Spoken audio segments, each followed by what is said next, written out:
प्रसंग तो समझ ही नहीं आ रहा कि प्रसंग क्या चल रहा है। चरित्र में तो कुछ पता ही नहीं चल रहा। उसका कारण है ये जो 26 छंद हैं, इसमें महिमा का वर्णन है।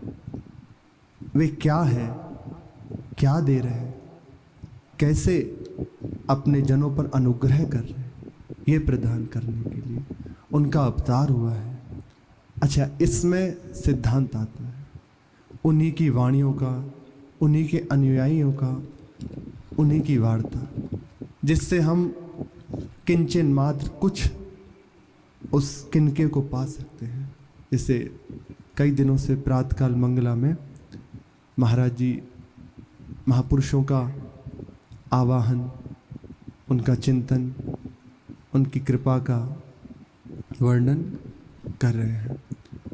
तो इसमें मुख्य बात है कि उनकी महिमा का गायन हो रहा है। इससे हमारा चित्त उनके चरणों में अर्पित होता है। उन्हीं की कृपा से जो ये महापुरुषजन जहाँ विराजमान है, केवल एक मात्र है। आगे श्री नाभाजी महाराज कहते हैं कि व्यास सुवन पथ अनुसरे सोई भले पहचाने, कि ये रसिक महापुरुषजन कृपा कर दें तब ही इस कुंज केली का अधिकार प्राप्त हो सकता है। तो जब इन महापुरुषों का स्तवन, इनकी सेवा, इनका स्मरण किया जाता है तो इनकी कृपा प्राप्त होती है अपने जनों पर, और हमारा हृदय भी इस रस का पान करने के लिए ललायित हो जाता है। आगे की छंद में है, श्री प्रियादास जी कहते हैं, निपट विकट भाव कैसे प्राप्त हो सकता, अत्यंत विकट है, निपट विकट भाव। कैसा भाव है, इसे ऐसा समझ लीजिए, भगवत रसिक देव जी कह रहे हैं, ललिता सखी उपासना ज्यों सिंघिनी को छीर। सिंघिनी वार करने में सिंह से ज़्यादा बलवान होती है, बहुत घातक होती है, और यदि वो अपने शिशुओं के साथ बैठी हो, फिर किसी की सामर्थ्य नहीं कि उसको पास जा सके।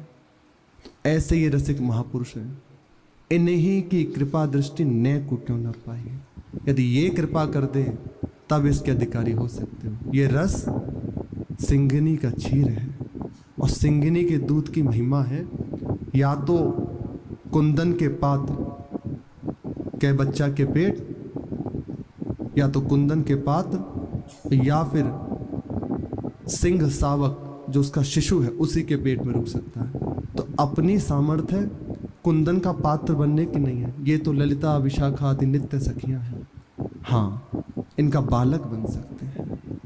कैसे प्राप्त होगा, निकट विकट भाव इन्हीं की कृपा दृष्टि ने को क्यों न, इनके बालक हो जाए, इनके आश्रित हो जाए, तो इनकी महिमा का गायन श्रवण हमें इनके चरणों में आश्रित कर देता है। हृदय में वह शरणागति का भाव प्रकट हो जाता है। ये महापुरुषों की कृपा है। आगे आचार्य चरण के चरित्र में है, दर्शन मात्र से नरवाहन जी ने सानिध्य थोड़ी प्राप्त किया। श्री महाप्रभु जी प्राय पैर पर पैर चढ़ा, जैसे यहाँ विराजे हुए थे लता में, भवन में, और सामने श्री नवलदास जी और भी सब बड़े बड़े रसिकाचार्य विराजमान हैं। महाप्रभु जी उनसे वार्ता कर रहे हैं, उनसे उपदेश कर रहे हैं। बस ये दर्शन नरवाहन जी ने झाड़ी में से ऐसे किया था, उनकी मुख माधुरी का दर्शन, बिक गए। ये इस कोटि का समर्पण हो गया, विलक्षण। महाप्रभु रीझ गए और अपनी वाणियों में 2 पदों में उन्हें स्थान दिया। शिष्य यदि गुरु को स्थान अपने पदों में कहता है, वे तो है ही उसके महिमा की बात, उसका सौभाग्य है, क्योंकि गुरु महिमा ही है, साक्षात आचार्य ईश ही गुरु रूप में है। लेकिन गुरु अपनी बारे में शिष्य को कह रहे, ये है उनका समर्पण। और ये हुआ कैसे, उन्हीं की कृपा दृष्टि ने को क्यों न पाई। इसलिए कई दिनों से अभी इन महापुरुषों के द्वारा जो महिमा का गायन है, उसका यत् किंचित हम किनका पाने का प्रयास कर रहे हैं।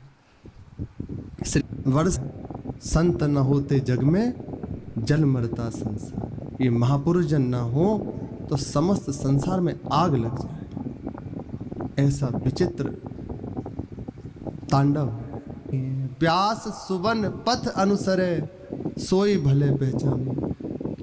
पथ का अनुसरण श्री सेवक जी वर्णन कर रहे हैं।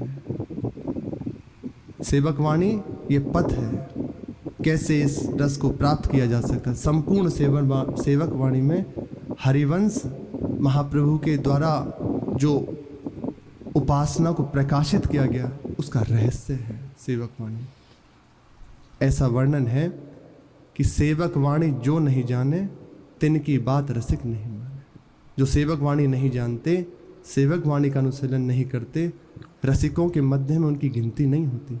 जिस समय श्री सेवक जी महाराज के द्वारा सेवक वाणी की रचना हुई और वृंदावन आई, बंचन महाप्रभु ने जब उसे पढ़ा तो उसी समय अधिकार प्रदान कर दिया कि ये वाणी चतुरासी जी के साथ ही गाई जाएगी। प्रसंग में सुना है। तो साथ साथ आचार्य वाणी के साथ श्री सेवक वाणी का गायन बताया गया कि बिना सेवक वाणी के हरिवंश उपासना, हरिवंश महाप्रभु के पथ को जाना नहीं जा सकता। उनके आश्रितों की जो पद्धति है उसको जानना अत्यंत कठिन है। अगर जान सकते हो, उनके आश्रितों के आश्रित होकर उसी का अनुशीलन, उनकी आज्ञा का पालन, तो ये पथ जान जाएंगे।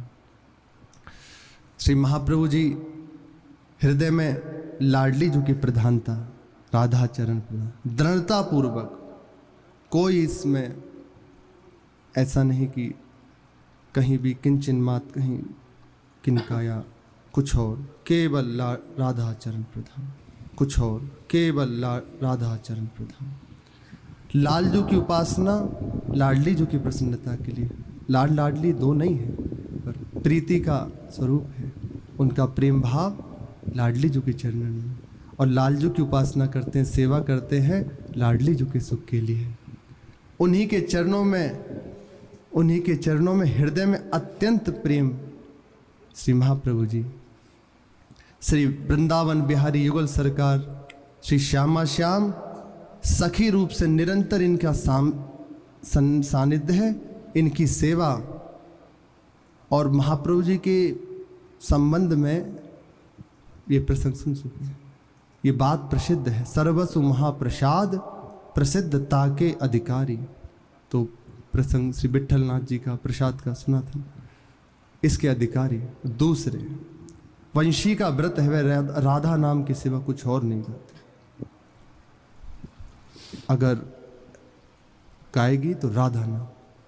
ये चतुरासी जी वंशी नाद है, इसमें राधा यश ही भरा हुआ है। आप कोई भी पद उठा लीजिए कहीं से भी, उसकी पूर्णता भी राधा चरणों में।